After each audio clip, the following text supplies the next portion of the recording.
നമസ്കാരം. സനാതന ധർമ്മ സംഹിതകളിലെ വിജ്ഞാന ശകലങ്ങൾ പങ്കുവയ്ക്കാനായുള്ള നാദശ്രീ ചാനലിലേക്ക് എല്ലാവർക്കും സ്വാഗതം. പ്രിയരെ, ഞാൻ മധുസൂദന വാര്യർ. പ്രഭാത കേളിയിലേക്ക് എല്ലാവർക്കും സ്വാഗതം. നാരായണീയം ആദ്യത്തെ ശ്ലോകമാണ് നമ്മൾ പറഞ്ഞു വെച്ചത്. രണ്ടാമത്തെ ശ്ലോകം ഒന്ന് ചെല്ലാം.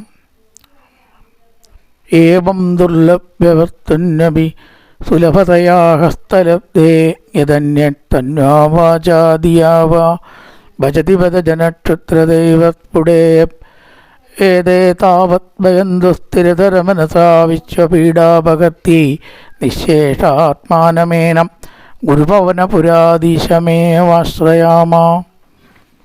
ഇന്നലെ ആദ്യത്തെ ശ്ലോകത്തിൽ ബ്രഹ്മത്തിൻ്റെ സ്വരൂപം ആണ് സാമാന്യമായിട്ട് പറഞ്ഞത്.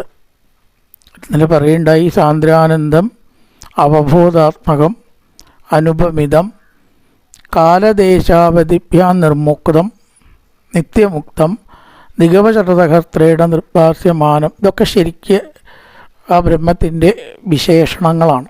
ഒന്ന് ഇടതിങ്ങിയ ആനന്ദം, അതാണ് സാന്ദ്രം, ഇടതിങ്ങിയ എന്നർത്ഥം.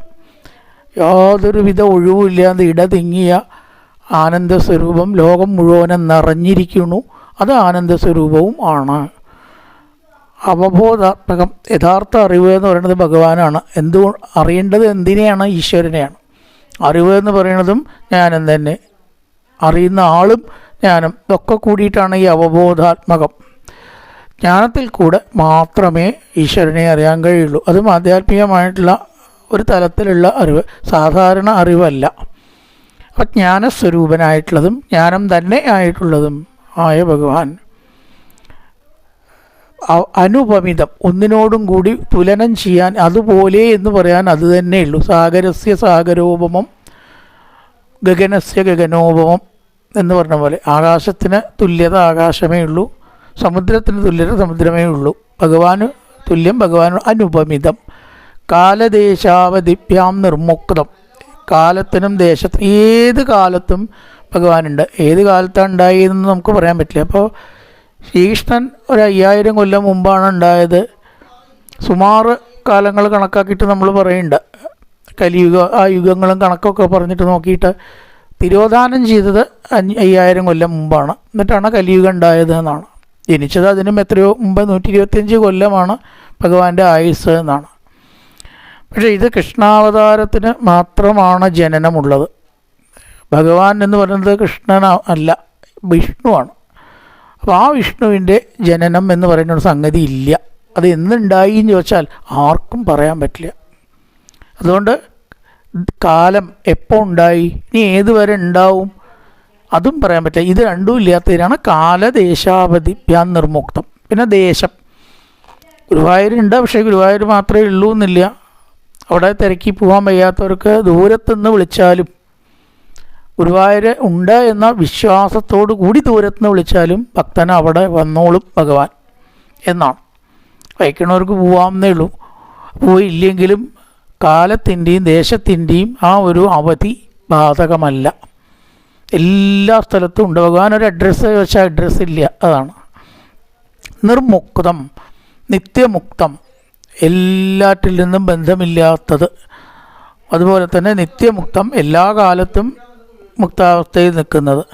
അപ്പം ആ ഈശ്വരനെ എങ്ങനെ അറിയാൻ കഴിയും? നിഗമശതസഹസ്രേണ നിർഭാസ്യമാനം, വേദങ്ങൾ, ഉപനിഷത്തുകൾ മുതലായിരിക്കുന്ന ശാസ്ത്രങ്ങളിൽ കൂടെ, അങ്ങനെയുള്ള വസ്തുക്കളിൽ കൂടെ വേദാന്ത അങ്ങനെ മാത്രമേ അറിയാനായിട്ട് സാധിക്കുള്ളൂ. അതുകൊണ്ട് അസ്പഷ്ടം ദൃഷ്ടമാത്രേ, അതുമായിട്ട് ബന്ധപ്പെട്ടതാണ്. വേദോപനിഷത്തുകൾ കൂടിയിട്ട് മാത്രം അറിയപ്പെടുന്നതാണ്. അതുകൊണ്ടാണ് പ്രത്യക്ഷത്തിൽ അറിയില്ല. അസ്പഷ്ടം ദൃഷ്ടമാത്രേ, ഇത് രണ്ടും ബന്ധപ്പെട്ടതാണ്. അറിയാൻ കഴിയില്ല. പിന്നെ എങ്ങനെ അറിയാം? നിഗമചടതകർത്രേണ, ആയിരക്കണക്കിന് ശാസ്ത്രങ്ങളും വേദങ്ങളും ഉണ്ട് നമുക്ക്. ആയിരക്കണക്കിന് വളരെയധികം എന്നർത്ഥമേ ഉള്ളൂ. 4 വേദങ്ങൾ, ഇല്ലേ അതിൻ്റെ ഉപവേദങ്ങൾ, മറ്റ് ശാസ്ത്രങ്ങൾ, ഉപനിഷത്തുക്കൾ, അതിൻ്റെ 108 ഉപനിഷത്തുകൾ. അപ്പോൾ ഇങ്ങനെയുള്ള മാർഗങ്ങളിൽ കൂടിയിട്ട് അറിയാനായിട്ട് സാധിക്കുള്ളൂ.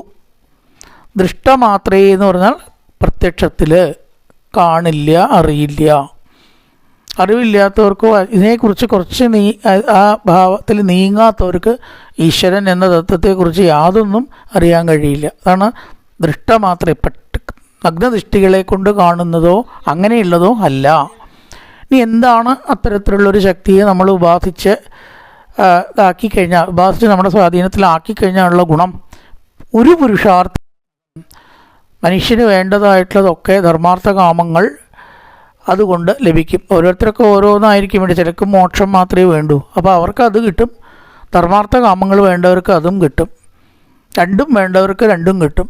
അതെന്താണ് ഒരാളുടെ ആവശ്യമെങ്കിൽ അതുകൊണ്ട് നേടാം എന്നർത്ഥം. അപ്പോൾ എന്തിനാണ് എന്നുള്ള ചോദ്യത്തിന് വളരെ വ്യക്തമായിട്ടുള്ള ഉത്തരം വേണ്ടത് കിട്ടാൻ തന്നെയാണ്. അങ്ങനെയുള്ള ബ്രഹ്മതത്വം, സാക്ഷാത് ബ്രഹ്മതത്വം, സാക്ഷാത്തായിരിക്കുന്ന യഥാർത്ഥത്തിലുള്ള ബ്രഹ്മതത്വം ഗുരുഭവനപുരേ ഭാതി. സാക്ഷാത് ഗുരുഭവനപുരേ എന്നല്ല, സാക്ഷാത് ബ്രഹ്മതത്വം ഗുരുഭവനപുരേ ഭാതി. ഹന്തഭാഗ്യം ജനാനാം. ഇത് കേരളത്തിലുള്ളവർക്ക് പ്രത്യേകിച്ചും ഭാഗ്യം, ഗുരുവായൂരുള്ളവർക്ക് അതിലേറെ ഭാഗ്യം. എത്രത്തോളം അടുത്ത് നിൽക്കണോ അവർക്ക് കൂടുതൽ ഗുരുവായൂരപ്പനെ അനുഭവിക്കാം. മറ്റവർക്ക് വിഷമമുണ്ട്. അപ്പം നോർത്ത് ഇന്ത്യയിൽ നിന്ന് ഇങ്ങോട്ട് വരണമെങ്കിൽ എത്ര ദൂരമുണ്ട്, ഇന്ത്യക്ക് പുറത്തുനിന്നുള്ളവർക്കാണെങ്കിൽ അതിനേക്കാൾ വിഷമമുണ്ടല്ലേ. അപ്പം കേരളത്തിലുള്ളവർ പൊതുവേ ഭാഗ്യവാന്മാർ, ഗുരുവായൂരുള്ളവർ അതിലേറെ ഭാഗ്യവാന്മാർ. എപ്പോഴും വിളങ്ങുന്നതായിരിക്കുന്ന ആ ബ്രഹ്മത്തിനെ വേഗത്തിലും എപ്പോഴും അനായാസേന ഉപാസിക്കാൻ അടുത്തുള്ളവർക്ക് കഴിയണു. ദൂരത്തുള്ളവർക്ക് ശ്രമകരമായിട്ടേ സാധിക്കുള്ളൂ. അതുകൊണ്ട് ഹന്ത ഭാഗ്യം ജനാനാം. ഈ കലിയുഗത്തിൽ ജനിച്ചവരൊക്കെ ഭാഗ്യം ചെയ്തവരാണെന്നാണ്. ഗുരുവായൂരപ്പനെ ഇങ്ങനെ കാണാനും അനുഭവിക്കാനും നമുക്ക് സാധിക്കുമല്ലോ. അടുത്തതായിട്ട് ഏവം ദുർലഭ്യവസ്തുന്യഭിസുലഭതയാ കർത്തലബ്ധേ യദന്യത് തന്വാ വാചാദിയാവ ഭജതി ബദജനക്ഷുദ്രതൈവ സ്ഫുടേയം. ഏവം ദുർലഭ്യ വസ്തുന്യഭി, വളരെ ദുർലഭമായിട്ടുള്ളൊരു വസ്തു ആയതുകൊണ്ടാണ് അടുത്തുള്ളവർ നമ്മൾ ഭാഗ്യവാന്മാർ എന്ന് പറഞ്ഞത്. എല്ലാവർക്കും സുലഭമായിട്ട് കയ്യിൽ കിട്ടുന്നതല്ല ദുർലഭ്യ വസ്തുന്യഭി. പക്ഷെ നമുക്കിവിടെ സുലഭതയാ ഹസ്തലബ്ധേ, വളരെ എളുപ്പത്തിൽ കയ്യിൽ കിട്ടിയിരിക്കുന്ന പോലെയാണ്. ഗുരുവായൂരപ്പനെ തൊഴുക, ഗുരുവായൂരപ്പനെ ഭജിക്കുക, ഗുരുവായൂരപ്പൻ്റെ ഏറ്റവും നല്ല കീർത്തനമായിട്ടുള്ള നാരായണീയം. ഇന്നിപ്പോൾ ലഭ്യമായിട്ടുള്ള കീർത്തനങ്ങൾ വെച്ചിട്ട് ഏറ്റവും നല്ലത് നാരായണീയാണെന്നാണ് ഗുരുവായൂരപ്പനെ ഭജിക്കാൻ. അപ്പോൾ ഹസ്തലബ്ധേ, കയ്യിൽ കിട്ടിയിട്ടും മനുഷ്യൻ എന്താണ് ചെയ്യുന്നത്? തന്വാ വാചാ ദിയാവ എന്ന് പറഞ്ഞു, ശരീരം കൊണ്ടും മനസ്സുകൊണ്ടും ബുദ്ധി കൊണ്ടും അത് അന്യത് ഭജതി, മറ്റ് കാര്യങ്ങളെക്കുറിച്ച് ചിന്തിക്കുന്നു എന്നർത്ഥം. ഈശ്വരനല്ലാത്ത കാര്യങ്ങളെക്കുറിച്ച് ചിന്തിക്കുകയാണ്. തന്വ എന്ന് പറഞ്ഞാൽ ശരീരം, പ്രവൃത്തി. വാച, വാക്കുകൊണ്ട് പറയുന്നു. മനസ്സുകൊണ്ട് ധ്യാനിക്കുന്നു. മനസ്സുകൊണ്ട് ചിന്തിക്കുക, ബുദ്ധി കൊണ്ട് ചിന്തിക്കുന്നതാണ് ധിയ, ബുദ്ധി. ശരീരം, വാക്ക്, മനസ്സ്, ഇത് മൂന്നുകൊണ്ടാണല്ലോ നമ്മൾ സാധാരണ എല്ലാം ചെയ്യുന്നത്. ത്രിവിധ കരണങ്ങൾ എന്ന് പറയും. ശരീരം കൊണ്ടും വാക്കുകൊണ്ടും മനസ്സുകൊണ്ടും. ധിയ എന്ന് പറഞ്ഞാൽ ബുദ്ധിയാവാം, മനസ്സും. ധി എന്ന് പറഞ്ഞാൽ ബുദ്ധി എന്നർത്ഥമാണ്. അപ്പോൾ മനുഷ്യൻ ഈ ഈശ്വരനെ അല്ലാതെ എല്ലാ കാര്യങ്ങളും ചിന്തിക്കണമുണ്ട്, പറയണമുണ്ട് അല്ലേ. നേരം വിളിച്ചായപ്പോൾ നമ്മൾ എന്തിനെ പറ്റിയിട്ടൊക്കെ പറയണു? അവിടെ അപകടം പറ്റി, അവിടെ കുറേ ആൾക്കാർ പോയി, അവിടെ കപ്പൽ കത്തി അല്ലേ, പ്രളയമാണ്, അപ്പം മഴ വരുന്നു. ഇതിനൊക്കെ നമ്മൾ പറയും. രാഷ്ട്രീയ കാര്യങ്ങളെക്കുറിച്ച് പറയും. വിമർശനങ്ങളുണ്ടാവും, അഭിനന്ദനങ്ങളുണ്ടാവും, പിറന്നാൾ ആഘോഷിക്കുന്നുണ്ടാവും, അതിന് കേക്ക് മുറിക്കുന്നുണ്ടാവും. ഇതെല്ലാം നമ്മൾ പറയണു. പക്ഷേ ഈശ്വരനെക്കുറിച്ച് എത്ര നേരം പറയുന്നുണ്ട്? വളരെ കുറച്ച് ആളുകൾ മാത്രമേ ആ വിഷയം സംസാരിക്കാൻ ഇഷ്ടപ്പെടുക തന്നെ ചെയ്യുള്ളൂ. അത് ഭഗവാൻ ഗീതയിൽ പറഞ്ഞ മനുഷ്യാണാം സഹസ്രേഷു, ആയിരക്കണക്കിന് ആൾക്കാർ കൂടുമ്പോൾ അതിൽ ഒരാളൊക്കെയാണ് ഈശ്വരനെ അറിയാൻ താല്പര്യം ഉണ്ടാവുള്ളൂ. ആ അറിയാൻ താല്പര്യമുള്ള 1000-ൽ ഒരാൾക്കേ അനുഭവം ഉണ്ടാവുള്ളൂ. അപ്പോൾ എത്രയിൽ ഒരാൾക്കാണ് ഈശ്വരനോട് അവിടത്തേക്ക് എത്താൻ പറ്റുക? പറയാൻ തന്നെ വയ്യ. അതിൽ അത്ഭുതമില്ല. സത്സംഗത്തിന് ആളില്ല, സപ്താഹത്തിന് ആളില്ല. എന്താ അപ്പം ഇതിൽ അത്ഭുതപ്പെടുന്നത്? ഇത് ഭഗവാൻ എവിടേക്കോ പറഞ്ഞു വെച്ചിട്ടുണ്ടേ ആളുണ്ടാവില്ല, പ്രത്യേകിച്ചും കലിയുഗത്തിൽ.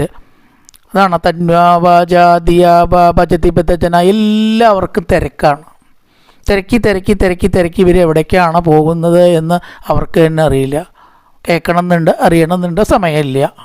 അതാണ് തന്വാ വാച ധിയാവ, പറയുകയാണെങ്കിലും ചിന്തിക്കുകയാണെങ്കിലും പ്രവർത്തിക്കുകയാണെങ്കിലും ഈശ്വരനല്ലാത്ത വിഷയങ്ങളിലൊക്കെ അതിന് സമയമുണ്ട്, നമ്മൾ ശ്രമിക്കുന്നുമുണ്ട്. കഷ്ടം പറയുകയാണ് ക്ഷുദ്രതൈവ സ്ഫുടേയം, ഇത് വളരെയധികം കഷ്ടമായിട്ടുള്ളൊരു കാര്യമാണ് എന്ന് പറയാണ്. എന്തുകൊണ്ട് ഒരല്പസമയം ഈശ്വരനെ ചിന്തിക്കാൻ ഇവർക്ക് മാറ്റി വെച്ചുകൂടാ എന്ന് കവി വിലപിക്കുകയാണ്. എന്നിട്ട് പറയുകയാണ് ഏതേ താവത് ഭയന്തു, ഞങ്ങളാകട്ടെ ഈശ്വരനെ അറിയണമെന്ന് വിചാരിക്കുന്ന അല്പമായിരിക്കുന്ന ഞങ്ങൾ, കുറച്ച് ആൾക്കാർ തന്നെ ഉണ്ടാവുള്ളൂ. ഞങ്ങൾ ഏതേ താവത് വയം തു, താവത് പ്ലസ് വയം ആണ് താവത് വയം എന്ന് പറയുന്നത്. വയം എന്നാണ് വാക്ക്, താവത്ത് ചേർത്തിട്ടാകുമ്പോൾ ദ്വയം തു എന്നാണ്. ഏതേ താവത് വയം തു, വയം ഞങ്ങൾ. എങ്ങനെയാണ്? തിരതരമനസാ വിശ്വപീഡാപകത്യേനി ശേഷാത്മാനമേനം ഗുരുഭവനപുരാധീശമേവാശ്രയാമ. ഞങ്ങൾ ഗുരുഭവനപുരാധീശനെ ആശ്രയിക്കാൻ തീരുമാനിച്ചിരിക്കുന്നു. നേരത്തെ പറഞ്ഞ പോലെ ശരീരം കൊണ്ടും വാക്കുകൊണ്ടും മനസ്സുകൊണ്ടും അങ്ങേ അല്ലാത്ത വിഷയങ്ങളെ ചിന്തിച്ചിട്ട് നേരം കളയാൻ തീരുമാനിച്ചിട്ടില്ല. ഗുരുഭവനപുരാധീശമേവാശ്രയാമ, ആ പുരാധീശനെ ഗുരുവായൂരപ്പനെ ആശ്രയിക്കാൻ തീരുമാനിച്ചിരിക്കുന്നു. അതാണ് ക്രിയ. അപ്പം എന്ത്, എങ്ങനെ, ഈ രണ്ട് കാര്യമാണ് അതിന് മുമ്പുള്ള വാക്കുകൾ പറയുന്നത്. എങ്ങനെയാണ് ഗുരുവായൂരപ്പനെ ആശ്രയിക്കുന്നത്, എന്തിനാണ് ഗുരുവായൂരപ്പനെ ആശ്രയിക്കുന്നത്? ഗുരുഭവനപുരാധീശമേവ ആശ്രയാമ, ലാസ്റ്റിലാണത് പറഞ്ഞിരിക്കുന്നത് ശ്ലോകത്തിൻ്റെ കേട്ടോ. ഗുരുഭവനപുരാധീശമേവ ആശ്രയാമ, ആശ്രയിക്കുന്നു. അവിടെ രണ്ട് കാര്യം അതിന് മുമ്പേ പറഞ്ഞിട്ടുണ്ട്. എന്തിന് ആശ്രയിക്കുന്നു, എങ്ങനെ ആശ്രയിക്കുന്നു. സ്ഥിരതര മനസാ, സ്ഥിരതരം സ്ഥിരതമം, സ്ഥിരതര മനസാ സ്ഥിരതമ മനസാ. ഇത് സംസ്കൃതത്തിലായാലും ഏത് ഭാഷയിലാണെങ്കിലും കമ്പാരിറ്റീവ്, പോസിറ്റീവ്, സൂപ്പർലേറ്റീവ് 3 ഡിഗ്രി ആയിട്ട് പറയും അല്ലേ. ഒന്നും കൂടി തീവ്രമാകുമ്പോഴാണ് തരം എന്ന് വരിക. ഇംഗ്ലീഷിൽ ഗുഡ്, ബെറ്റർ, ബെസ്റ്റ് എന്ന് പറയുമല്ലോ, 3 ഒന്ന് തന്നെയാണ്. പക്ഷെ ഒന്നും കൂടി നന്നായ ബെറ്റർ, കൂടുതൽ നന്നായ ബെസ്റ്റ് എന്ന് പറഞ്ഞ പോലെയാണ് സ്ഥിരതരം സ്ഥിരതമം. അപ്പം ഞങ്ങൾ സ്ഥിരമായ ഉറച്ച മനസ്സോടുകൂടി, വളരെയധികം ഉറച്ച മനസ്സോടുകൂടി എന്നാണ് കുറച്ച് സ്ഥിരതര മനസ്സാന്ന് പറഞ്ഞിരിക്കണം. അങ്ങനെയാണ് ഭജിക്കുന്നത്. സ്ഥിരതരമായിട്ടുള്ള മനസ്സോടുകൂടിയാണ് ഗുരുവായൂരപ്പനെ ഭജിക്കുന്നത്. ഇനി അതുമല്ല, എന്തിന്? വിശ്വപീഡാപഹത്യൈ എന്ന് പറഞ്ഞാൽ ലോകത്തിൻ്റെ ദുഃഖം എല്ലാം ഇല്ലാതാവാൻ എന്നും ആവാം, നമ്മുടെ വിശ്വപീഡ ഇല്ലാതാവാൻ എന്നും ആവാം. അവിടെ വിശ്വപീഡ എന്ന് പറഞ്ഞാൽ നമ്മുടെ ബാഹ്യമായിട്ടുള്ള ദുഃഖം, ശരീരം കൊണ്ട് ഉണ്ടാകുന്ന രോഗം മുതലായിട്ടുള്ളത് ആധ്യാത്മികം, ആദിഭൗതികം, ആദിദൈവികം ദുഃഖങ്ങളെ 3 തിരിക്കും. മനസ്സിൽ ഉണ്ടാകുന്ന വിഷമാണ് ആധ്യാത്മികം. കുട്ടികൾ നേരെ വേണ്ടിക്കുക, മക്കൾ നേരെ വേണ്ടിക്കുക, കാര്യങ്ങൾ വിചാരിച്ച പോലെ ആവാതിരിക്കുക. വൃദ്ധസ്ഥാവൽ ചിന്താസക്ത എന്ന് പറഞ്ഞതാണ്. വയസ്സായ ഒരു മനസ്സിൽ ഓരോന്ന് ചിന്തിച്ചിട്ട് വിഷമിക്കുക. വേണ്ടതും ചിന്തിക്കും, വേണ്ടാത്തതും ചിന്തിക്കും. അതാണ് എന്ത്, മനസ്സാ. ഇവിടെ വിശ്വപീഡയുടെ മാനസികമായ പ്രശ്നം. രണ്ടാമത്തെ ഒന്നാണ് കാലാവസ്ഥ അല്ലെങ്കിൽ പ്രകൃതി, അതിൽ നിന്നുണ്ടാകുന്ന ദുരന്തങ്ങൾ. ഇപ്പം മഴ പെയ്തുകൊണ്ടിരിക്കുകയാണ്, വീട്ടിൻ്റെ ഉള്ളിലേക്ക് വെള്ളം കയറുമോ, എപ്പോഴാണ് വീടിന്ന് ഒഴിഞ്ഞു പോകേണ്ടി വരിക എന്ന് വിചാരിക്കുന്ന ഒരുപാട് ആൾക്കാരുണ്ടല്ലേ. അതാണ് പ്രകൃതിയിൽ നിന്ന് ഉണ്ടാകുന്ന ആദിദൈവികം എന്നാണ് അത്തരം ദുഃഖങ്ങൾക്ക് പറയുക. ഇടിവെട്ടുക, മഴ പെയ്യുക, ഭൂമി കുലുക്കം ഉണ്ടാവുക, ആദിദൈവികം. കാരണം പ്രപഞ്ചപുരുഷന് അതിദൈവതം എന്നാണ് പറയുക. അപ്പോൾ അതൊന്ന്. പിന്നെ ഒന്ന് ആദിഭൗതികം, പറയാനില്ല. ആസ്പത്രിയിലൊന്ന് നോക്കിയാൽ മതി, എന്താ തിരക്ക്. അയ്യോ, 100ാമത്തെ ടോക്കണാണ് കിട്ടിയത്. അപ്പോൾ ഈ 100 ആളവിടെ ഇരിക്കേണ്ട, നമ്മൾ മാത്രമല്ല. ആ ശരീരത്തിൻ്റെ ദുഃഖം വലിയൊരു പ്രശ്നമായി മാറിയിരിക്കണം ഇന്ന് വിശേഷിച്ചും. പണ്ടത്തേക്കാൾ രോഗങ്ങൾ കൂടി ഇല്ലേ. അപ്പോൾ അതാണ് ശരീരത്തിൽ നിന്നുണ്ടാകുന്ന ദുഃഖങ്ങൾ എന്ന് പറഞ്ഞത് ആദിഭൗതികം എന്ന് പറയും. ഈ 3 തരത്തിലുള്ള ദുഃഖങ്ങളും താപത്രയോന്മൂലനം എന്ന് ഭാഗവതത്തിൽ വിശേഷിപ്പിച്ചതിനെ വിശ്വപീഡാപകത്യൈ ഹത്യൈ ഇല്ലാണ്ടാവാനായിക്കൊണ്ട്, ഹനിക്കാനായിക്കൊണ്ട്, അപഹത്യൈ ഇല്ലാതാക്കാൻ, ആധ്യാത്മികം, ആദിദൈവികം, ആദിഭൗതികം എന്നീ 3 തരത്തിലുള്ള ദുഃഖങ്ങൾ ഇല്ലാതാക്കാൻ വേണ്ടിയിട്ട് ഗുരുഭവനപുരാധീശനെ ഭജിക്കുന്നു. ഇനി എങ്ങനത്തെയാണ് ഗുരുഭവനപുരാധീശൻ? നിശേഷാത്മാനമേനം സർവാത്മാവായ, എല്ലാവരുടെ ഉള്ളിലും അന്തര്യാമിയായി വസിക്കുന്ന ഗുരുവായൂരപ്പൻ. ശ്വാവാവട്ടെ, മറ്റു മൃഗങ്ങളാകട്ടെ, പക്ഷികളാവട്ടെ, മനുഷ്യൻ മാത്രമല്ല, മനുഷ്യനും മനുഷ്യനല്ലാതെയും ഉള്ള സർവ്വജീവജാലങ്ങളുടെയും ഉള്ളിൽ വസിക്കുന്ന നിശേഷാത്മാനം പരമാത്മാവായി കുടികൊള്ളുന്ന പ്രപഞ്ചം മുഴുവനെ തൂണിലും തുരുമ്പിലും പുല്ലിലും നിറഞ്ഞതായിട്ടുള്ള ശക്തിയാണ് നിശേഷാത്മാനമേനം. ഗുരുഭവനപുരാധീശമേവാശ്രയാമ, ഗുരുഭവനപുരാധീശനെ ആശ്രയിക്കുന്നു. എങ്ങനെയാണ്, എന്തിനാണ്? 2 കാര്യമാണ് പറഞ്ഞത്. ഒന്ന്, വിശ്വപീഡാപഹത്യൈ, പ്രപഞ്ച ദുഃഖങ്ങൾ ഇല്ലാതാക്കാനായിക്കൊണ്ട്. എങ്ങനെ ഭജിക്കുന്നു? സ്ഥിരതര മനസ്സ, ഉറച്ച മനസ്സോടുകൂടി.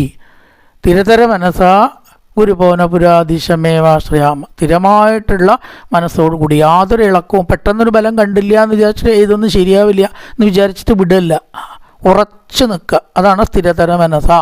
അങ്ങനെയാണ് ഗുരുഭവനപുരാധീശമേവാശ്രയാമ. എന്തിനായിക്കൊണ്ട്? വിശ്വപീഡാപഹത്യൈ, ലോകത്തിൻ്റെ ദുഃഖങ്ങൾ ഇല്ലാതാവാനും നമ്മുടെ പ്രപഞ്ച ദുഃഖങ്ങൾ ഇല്ലാതാവാനും. ഏതൊക്കെയാണ് പ്രപഞ്ച ദുഃഖങ്ങൾ? ആധ്യാത്മികം, ആദിദൈവികം, ആദിഭൗതികം. പ്രകൃതിയിൽ നിന്നുണ്ടാകുന്നത് ആദിദൈവികം, മനസ്സിൽ നിന്നുണ്ടാകുന്നത് ആധ്യാത്മികം, ശരീരത്തിനുണ്ടാകുന്നത് ആദിഭൗതികം. അപ്പോൾ ആദിഭൗതികം, ആദിദൈവികം, ആധ്യാത്മികം, എല്ലാ 3 തരത്തിലുള്ള ദുഃഖങ്ങളും ഇല്ലാണ്ടാക്കാനായിക്കൊണ്ട് വിശ്വപീഡാപഹത്യൈ. അതാണ് വിശ്വപീഡ. 3 തരത്തിലുള്ള ദുഃഖങ്ങൾ, എല്ലാ തരത്തിലുള്ള ദുഃഖങ്ങളും ഇല്ലാണ്ടാക്കാൻ. പിന്നെ സ്ഥിരതര മനസ്സ, സ്ഥിരമായിട്ടുള്ള മനസ്സോടുകൂടി.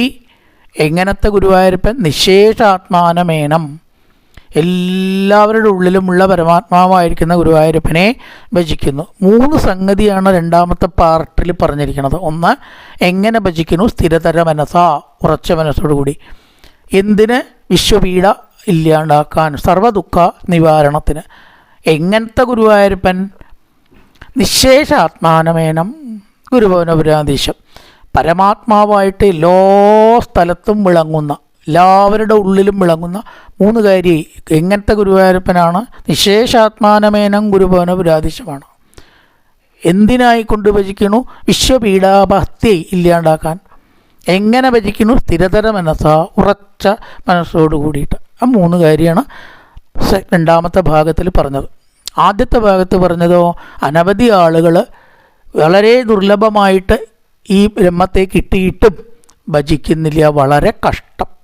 ഭജിക്കാത്തവരുടെ കഥ ആദ്യത്തെ ഭാഗത്ത് പറഞ്ഞു, ഭജിക്കുന്നവരുടെ കഥ 2ാമത്തെ ഭാഗത്ത്. 2 ഭാഗമാണ് ശ്ലോകത്തിൽ. ഏതായാലും ആ ശ്ലോകം ഒന്ന് ചൊല്ലിയിട്ട് നമുക്ക് ഇന്നത്തെ ഭാഗം അവസാനിപ്പിക്കാം. ഏവം ദുർലഭ്യവർത്തുന്യപി സുലഭതയാ കർത്തലബ്ധേ യദന്യത്തന്വാചാദിയാവാ പചതി പദജനക്ഷുത്രദൈവ സ്ഫുടേയം ഏതേ താവത് ഭയന്തു സ്ഥിരതരമനസഃ വിശ്വപീഡാപഹത്യൈ നിശേഷാത്മാനമേനം ഗുരുഭവനപുരാധീശമേവാശ്രയാമ. നല്ലൊരു പ്രഭാതം എല്ലാവർക്കും ആശംസിച്ചുകൊണ്ട് നിർത്തുന്നു. അടുത്ത ഭാഗത്ത് 3ാമത്തെ ശ്ലോകം നമുക്ക് നോക്കാം.